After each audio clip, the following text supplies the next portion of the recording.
हाँ जी, good evening everyone. सभी को गुड इवनिंग, सभी को नमस्कार, सत श्री अकाल। कैसे हैं सारे लोग? तो आप मेरे पीछे थंबनेल पे देख पा रहे हैं कि एसएससी सीजीएल के जो एग्जाम्स चल रहे हैं उनके एनालिसिस पर बवाल किस बात का मच रहा है भाई।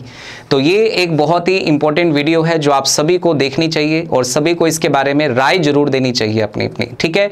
तो आपको सभी को पता है कि एसएससी सीजीएल के जो है एग्जाम चल रहे हैं, 9 सितंबर से एग्जाम शुरू हैं जो काफ़ी शिफ्टों में चलेंगे। तो अभी क्या एक नया विवाद सामने आया है कि एसएससी ने एक नोटिस जारी किया है और उसने कहा है कि एनालिसिस आपको नहीं कराना है। लेकिन ऐसा एसएससी को क्यों कहना पड़ा, क्या वजह थी इसके पीछे, तो सारी चीज़ों को जानेंगे, दोनों पक्षों की बात को सुनेंगे, इनका क्या कहना है, इस वीडियो के ऊपर हमारा क्या कहना है, आपका क्या कहना है, ये सारी बातें डिस्कस करेंगे वीडियो के अंदर। और ये वीडियो आप सभी के लिए इंपॉर्टेंट भी है, ठीक है। तो वीडियो को लास्ट तक जरूर देखिएगा। तो देखिए, 9 सितंबर को एसएससी का एग्जाम होता है, पहली शिफ्ट का एग्जाम खत्म होता है। और आजकल कैंडिडेट्स जो हैं, जितने भी बच्चे एग्जाम दे रहे हैं, उनके मन में सबसे बड़ा क्वेश्चन यही होता है कि सर एग्जाम कैसा हुआ, एग्जाम के अंदर क्वेश्चन किस तरीके के आए, मैथ्स का क्वेश्चन कैसा आया, हिस्ट्री में क्वेश्चन कौन से आए, करंट अफेयर्स कहां से पूछे जा रहे हैं, 2022 के पूछे जा रहे हैं, 23 के पूछे जा रहे हैं, 24 के पूछे जा रहे हैं। तो बच्चों के अंदर एक क्यूरियोसिटी होती है इस बात को जानने की कि जिस एग्जाम को हमने देने जाना है, अगली शिफ्ट में हमारा एग्जाम है या कल परसों हमारा एग्जाम है, तो उसके अंदर क्यूरियोसिटी इस बात की होती है कि सर एग्जाम कैसा हुआ हमें पता लग जाए। और इस बात को टीचर्स भी जानते हैं अच्छे से कि बच्चे की डिमांड क्या है। तो ऐसी वीडियोस हमारे सामने आती है, हम खुद एनालिसिस करवाते रहे हैं। मैं ये नहीं कहूंगा कि हमने नहीं करवाया, हमने भी एनालिसिस करवाया, लेकिन हमारे एनालिसिस में और इस बार एनालिसिस में ऐसा क्या हुआ जिसकी वजह से एसएससी को एक इतना बड़ा डिसीजन लेना पड़ गया इस बात पर। तो देखिए, जब एनालिसिस होता है तो उस एनालिसिस के अंदर हम ज्यादातर बच्चों से यही पूछते हैं कि भाई एग्जाम कैसा रहा, लेवल एग्जाम का कैसा रहा, आसान क्वेश्चन थे या टफ क्वेश्चन थे, हिस्ट्री से कितने क्वेश्चन आए, पॉलिटी से कितने क्वेश्चन आए, मैथ्स में कौन कौन से टॉपिक को टच किया गया, कौन कौन से टॉपिक थे जिनसे रिलेटेड क्वेश्चन नहीं पूछा गया। तो ऐसी बातें हम बच्चों से पूछते हैं। मैं खुद बहुत सारे एग्जाम सेंटर्स पे जाता रहा हूं, बच्चों से हम रिव्यू लेते रहे हैं। तो इस रिव्यू के अंदर कोई दिक्कत नहीं थी। ऐसा रिव्यू आप लीजिए, इससे बच्चों को फायदा होता है, सभी बच्चों को फायदा होता है, कोई दिक्कत नहीं है। लेकिन इस बार कुछ ज्यादा ही मामला हाईलाइट हो गया। क्योंकि ऐसा हुआ क्योंकि कुछ टीचर्स ने जब वीडियो बनाई है ना, कुछ टीचर्स ने वीडियो बनाई तो उन्होंने क्या किया, जो शिफ्ट के अंदर 25 क्वेश्चन थे वो 25 के 25 क्वेश्चन एज इट इज बच्चों को बता दिए कि ये वाले क्वेश्चन आपसे पूछे गए हैं पहली शिफ्ट के अंदर। दूसरी शिफ्ट में ऐसे ही क्वेश्चन आपको पूछे जा सकते हैं, तो आप ये वाले क्वेश्चन पढ़ लीजिए, इस टाइप के क्वेश्चन कर लीजिए, जिससे आपको हेल्प हो जाएगी। अब टीचर ने वीडियो बनाई, अच्छी बात है, टीचर्स बच्चों के बारे में सोचते हैं, उनके भले के बारे में सोचते हैं, तो उनका वीडियो बनाना बिल्कुल जायज था। लेकिन कुछ बच्चों का कहना सर ये है कि देखो सर, हम भी तो आप ही के बच्चे हैं, हम भी तो आपसे कोर्स लेकर पढ़े हैं, तो हमारी क्या गलती रह गई कि हमारा पेपर पहली शिफ्ट में हो गया। अब पहली शिफ्ट में जो बच्चे थे उनको इस बात पर एतराज हुआ कि सर ये तो हमारे साथ नाइंसाफी होगी कि बाकी जो दोनों शिफ्ट वाले बच्चे हैं उन्हें तो पता लग गया कि पेपर कैसा आ गया। तो इसको नाम दिया गया पेपर लीक का, कि आप तो सर बच्चों को सारा पेपर बता रहे हो कि ये क्वेश्चन आए थे, इस लेवल के क्वेश्चन आए थे, एग्जैक्ट फिगर आप उनके सामने शेयर कर रहे हो। तो इससे आने वाली 2 शिफ्ट के जो बच्चे हैं, सेकंड शिफ्ट और थर्ड शिफ्ट, उनको तो फायदा हो जाएगा इस चीज का। तो इस बात पर विवाद उत्पन्न होता है और यहां पे कुछ और टीचर सामने आते हैं जो ये कहते हैं कि ये चीज गलत है, इसे बंद कर देना चाहिए। तो मैं किस फेवर में हूं, इस फेवर में हूं या इस फेवर हूं, वो भी आपको मैं लास्ट में बताऊंगा। लेकिन आप क्या सोचते हैं इस वीडियो के बारे में, आपको भी अपनी राय जरूर बतानी चाहिए, क्योंकि आप सारे बच्चे जो इस वीडियो को देख रहे हैं, आप भी कॉम्पिटिटिव एग्जाम्स की तैयारी करते हैं, आप भी एग्जाम देने जाते हैं। और आजकल एग्जाम्स का हाल ये हो चुका है कि एग्जाम आजकल एक शिफ्ट में हो ही नहीं रहे हैं। आपने देखा पुलिस कांस्टेबल के पंजाब के अंदर जो एग्जाम है वो भी काफी दिनों तक चलते हैं। अब उसमें हमने भी एनालिसिस किया था भाई, पहली शिफ्ट में जब हम गए तो एग्जाम कैसा हुआ, 1-2 शिफ्ट हमने कवर भी की थी। लेकिन हमारे उस एनालिसिस के अंदर हमने ये नहीं बताया कि एग्जैक्ट क्वेश्चन पेपर में क्या आ रहे हैं। क्या हमने सारे के सारे क्वेश्चन बच्चों को करवा दिए? अगर 20 क्वेश्चन 25 क्वेश्चन जो आ रहे हैं मैथ्स के, वो एग्जैक्ट फिगर के साथ हमने बच्चों को करवा दिए? तो इसका जवाब है नहीं, हमने ऐसा नहीं किया। हमने बच्चों से ये पूछा कि भाई पेपर का लेवल कैसा आ रहा है, करंट अफेयर्स अगर आ रहे हैं तो 1-2 क्वेश्चन हमें बता दीजिए किस लेवल के क्वेश्चन आ रहे हैं, इंग्लिश में किस तरीके की कोई वोकैबुलरी आ रही है या एरर आ रहा है या पैराजंबल आ रहा है, इस बारे में हमें बता दीजिए, ट्रांसलेशन पूछी जा रही है कि नहीं पूछी जा रही है। तो ये तो एक एथिकल एनालिसिस हुआ, इसमें कोई दिक्कत नहीं है। लेकिन जो एनालिसिस अब चल रहा था पेपर से, 9 सितंबर को जब पहली शिफ्ट का पेपर खत्म हुआ, तो उस एनालिसिस के अंदर तो सारे के सारे क्वेश्चन करवा दिए। तो ये एक बड़ी प्रॉब्लम थी और एसएससी ने एक नोटिस जारी किया है। नोटिस क्या जारी किया? एसएससी ने ये नोटिस जारी कर दिया इस थोड़ी सी कंट्रोवर्सी के बाद कि इस नोटिस को जारी किया 10 सितंबर को। आपको ये शायद नोटिस दिख रहा हो, नहीं तो मैं पढ़ के आपको बता देता हूं। और ये वीडियो बनाने का पर्पस ये है क्योंकि नोटिस आपके लिए भी इंपॉर्टेंट है, क्योंकि पंजाब में से भी बहुत सारे बच्चे हैं जो एसएससी सीजीएल का एग्जाम देने जा रहे हैं, तो उनको पता होना चाहिए इस नोटिस के बारे में, इस इंफॉर्मेशन के बारे में आपको पता होना चाहिए।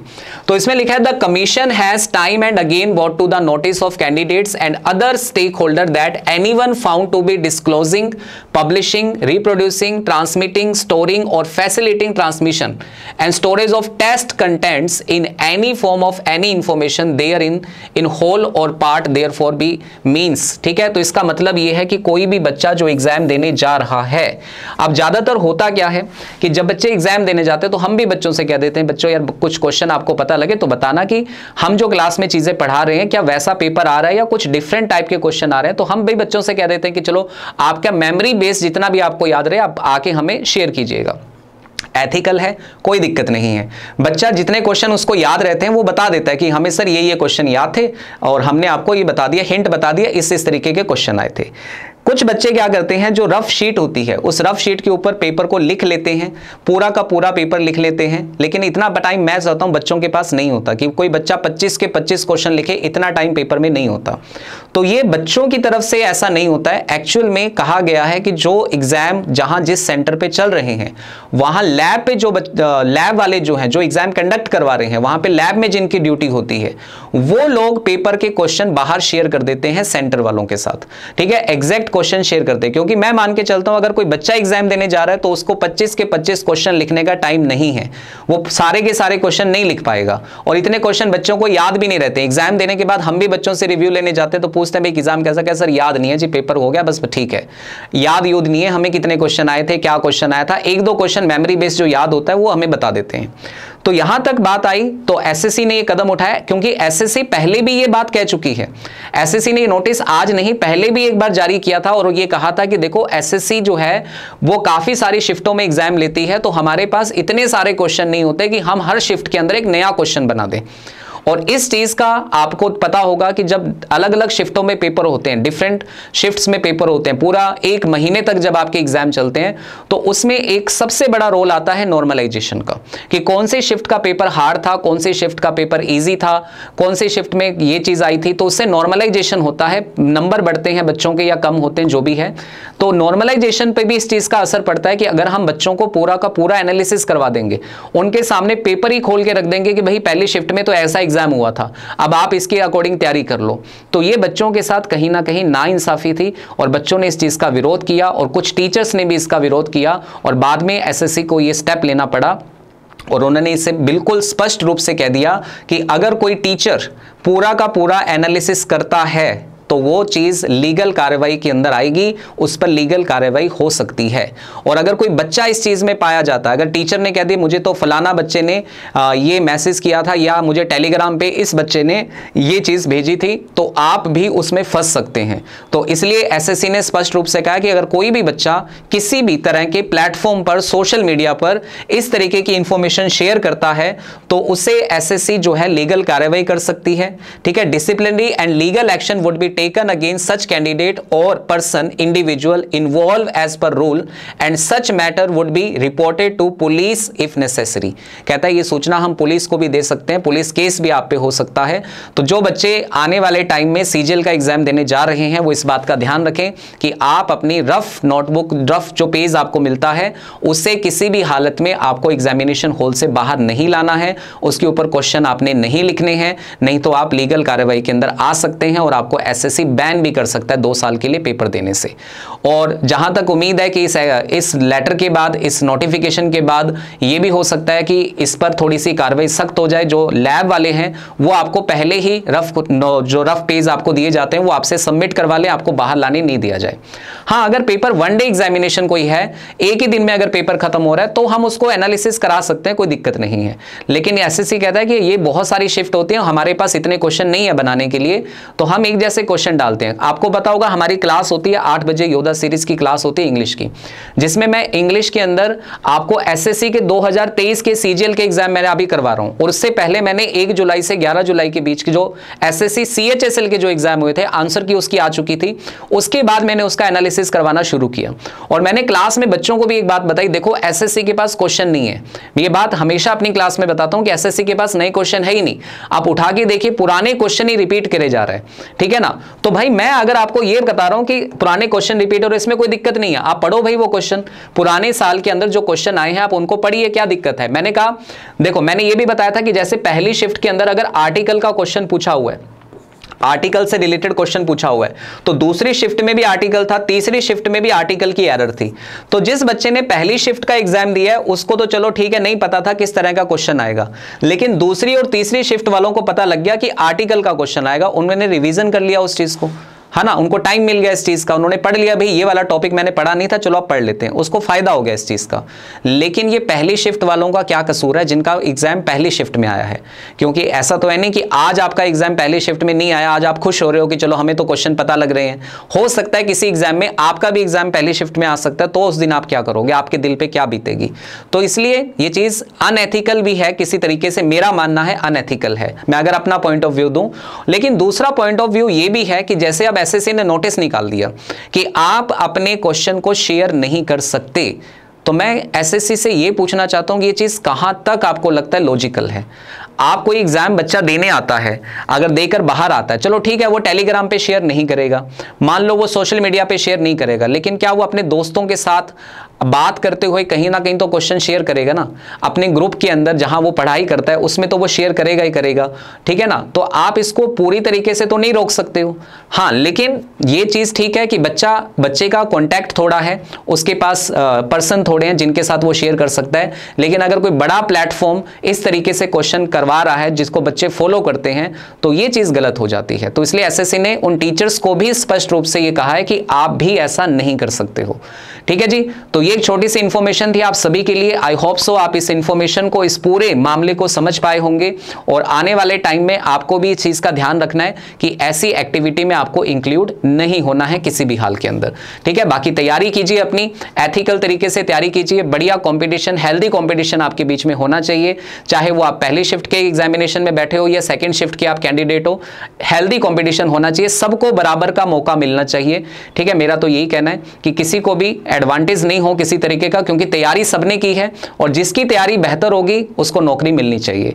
लेकिन इस तरीके से आप किसी को बेनिफिट देकर नौकरी दिलवा रहे हैं तो ये चीज गलत है, ठीक है जी। और अपनी तैयारी बेहतर रखो। मैं तो फिर कह रहा हूं कि पंजाब के बच्चे भी एसएससी की तैयारी कीजिए। अभी बहुत सारे बच्चों ने, हमारे कहने पर बहुत सारे बच्चों ने एसएससी सीजीएल का फॉर्म फिल किया है, सीएचएसएल के पेपर दिए थे, एमटीएस के बहुत सारे बच्चों ने फॉर्म फिल किए हैं। तो आपको भी पंजाब में रहकर तैयारी करनी है और आप भी सीजीएल या एमटीएस या सीएचएसएल निकाल सकते हो, कोई ऐसी बात नहीं, हमारे अंदर भी पोटेंशियल है, हमारे अंदर भी वो ताकत है कि हम ऐसे पेपर भी निकाल सकते हैं। तो आपको भी तैयारी करनी चाहिए। बाकी अरोड़ा क्लासेस पर, यूट्यूब पर बहुत सारी क्लासेस हैं जो आपकी हेल्प करेंगी आपको एसएससी की तैयारी करने में। इंग्लिश की क्लास हमारी रात को 8 बजे और सुबह 8 बजे वोकैबुलरी की क्लास होती है जो आपको बहुत ज़्यादा हेल्प करेगी। तो वो क्लास देखिए, आपको ऐसे एनालिसिस की जरूरत ही नहीं पड़ेगी, आप उस क्लास में से ही क्वेश्चन बहुत सारे आपको पेपर में मिल जाएंगे, ठीक है। बाकी आपको तैयारी करनी है तो देखो, जैसे हमारा पीएस टेट का बैच अभी स्टार्ट हो रहा है 12 तारीख से, यानी कल से। तो आप इस बैच को लेना चाहते हैं तो आज आप मेरी वीडियो देख रहे हैं तो आपके पास एक ऑफर है, आप मेरा कूपन कोड लगाते हैं अगर AC376 तो आज आपको मिलेगा मैक्सिमम डिस्काउंट इस कोर्स पर, ठीक है। 3800 का कोर्स है, लेकिन कूपन कोड लगाने के बाद आपको मैक्सिमम डिस्काउंट इस पे मिलने वाला है। सीट बुक करा दो, अगर अपनी आज ही सीट बुक आप करा देते हो, कल नहीं आज कराते हो, तो आपको ऑफलाइन फीस में भी 2000 का डिस्काउंट मिल जाएगा। कूपन कोड यही सेम आपका रहेगा AC376। उसके अलावा अगर आप पंजाब स्टेट के किसी भी पेपर की तैयारी करना चाहते हैं तो 23 सितंबर से हमारा बैच स्टार्ट हो रहा है, ये ऑनलाइन और ऑफलाइन दोनों तरीके से स्टार्ट होगा। तो अगर आप इसकी भी सीट बुक कराना चाहते हैं तो ऐप पे जाके सीट बुक करा सकते हो, फीस में 2000 का डिस्काउंट आपको यहां भी मिल जाएगा। और ऑनलाइन कोर्स अगर आप बाय करते हो तो उसमें भी आपको डिस्काउंट मिल जाएगा। 18 तारीख से हमारा टेस्ट बैच स्टार्ट हो रहा है और टेस्ट बैच के लिए मैं एक ही बात कहना चाहूंगा, जिन बच्चों ने पहले सिलेबस कर रखा है, बढ़िया से पढ़ चुके हैं, वो टेस्ट बैच जरूर ले बेटा, क्योंकि मॉक टेस्ट जितने ज्यादा लगाओगे, जितनी ज्यादा प्रैक्टिस करोगे, उतना ही ही जल्दी सिलेक्शन लेके जाओगे। अगर आप प्रैक्टिस नहीं कर रहे हो, मॉक टेस्ट नहीं लगा रहे हो, तो बेटा फिर सिलेक्शन में देरी होगी, ये 100% श्योर है। आप किसी भी सफल कैंडिडेट से जिसका सिलेक्शन हुआ है उससे अगर आप बात करेंगे तो वो पहली राय आपको ये देगा कि ज्यादा से ज्यादा प्रैक्टिस सेट लगाओ, टेस्ट अटेम्प्ट करो, एनालिसिस करो उनको, उससे ही आपकी इंप्रूवमेंट होगी। तो 18 तारीख से हमारा ये बैच स्टार्ट हो रहा है। जो बच्चा टेस्ट बैच लेना चाहता है, ऑफलाइन और ऑनलाइन दोनों मोड में ये बैच हमारा स्टार्ट होगा। करना क्या है, अरोड़ा क्लासेस की ऐप डाउनलोड करनी है। यहां पे आपको जाना है कोर्स वाले बटन पर। कोर्स वाले बटन पे जाके यहां जो भी बैच आप लेना चाहते हैं, लाइक आपने पीएस टेट का बैच लेना है, या आपने 23 सितंबर वाला बैच लेना है, या आपने टेस्ट बैच लेना है, तो यहां सर्च कर लीजिएगा, बैच आपको यहां शो हो जाएगा। फिर इस बैच को ओपन करने के बाद बिल्कुल नीचे चले जाना, स्क्रॉल करके नीचे नीचे एक लाइन लिखी आएगी, हैव अ कूपन कोड। तो आज आपके लिए ऑफर है, आप मेरा कूपन कोड लगाएंगे AC376 तो आपको मिलेगा मैक्सिमम डिस्काउंट इस पे। तो अभी इस ऑफर का फायदा लीजिए और तैयारी कीजिए अरोड़ा क्लासेस की बेस्ट टीम के साथ। और सभी को बेस्ट विशेस, जिनका भी एग्जाम है सीजीएल का कल परसों, ठीक है, तो अपनी तैयारी करो बेटा। और क्लास में जो भी कंटेंट आपको पढ़ाया जा रहा है उसे फॉलो कीजिए, आपकी बहुत हेल्प हो जाएगी उससे। फ्री में बहुत सारा कंटेंट यूट्यूब पे पड़ा है अरोड़ा क्लासेस के चैनल पर, चैनल को फॉलो कर लीजिए अगर आप पहली बार